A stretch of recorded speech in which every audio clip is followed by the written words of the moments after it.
አንድ አባት እንዲህ አለ። አባቱ አረጀ። ሲያረጅ እቤት በጣም ነዝናዛ ሆነ። ሚስቱን የልጁን ሚስት መደባደብ፣ ልጁን መማታት ያዘ። ሰው ሲያረጅ ጸባይ ነው የሚነሳው አይደል?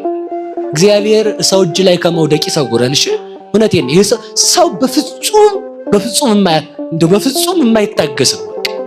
እግዚአብሔር አለ እንጂ ከነቆሻሻችን የያዘን። እውነቴን ነው።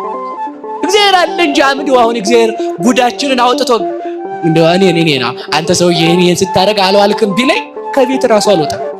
ከቤት ማለት ነው። ሁለመናችንን የሸፈነ አምላካችን ስሙ የተመሰገነ ይሁን።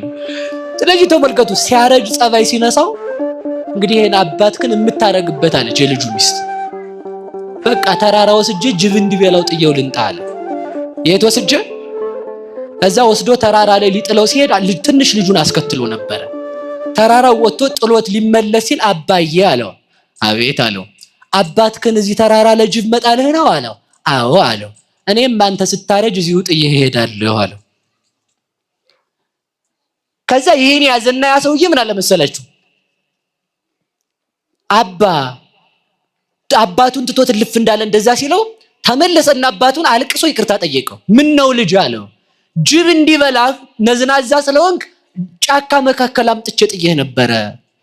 አሁን ግን እኔም ሳረጅ የሰራሁት እንደሚገጥመኝ ልጅ መክሮኛልና አንተን ወደ ቤት ወስጄ ጦርሃለሁ አለው። ምን ብሎ እንደመለሰልን ልንገራችሁ። እግዚአብሔር ይህን ያደርግ ዘንድ አይፈቅድልህም አለ። እስኪ በሉ እግዚአብሔር በሉ። ይህን ታደርግ ዘንድ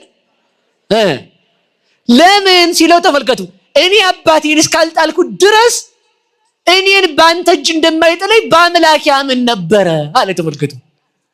እናንተ ለእናት አባታችሁ በጎ ከሆናችሁ የምትወልዷቸው ልጆች ክፉ እንኳን ቢሆኑ እነሱን መክሮ እግዚአብሔር አስተካክሎ በቤቱ ያኖራቸዋል።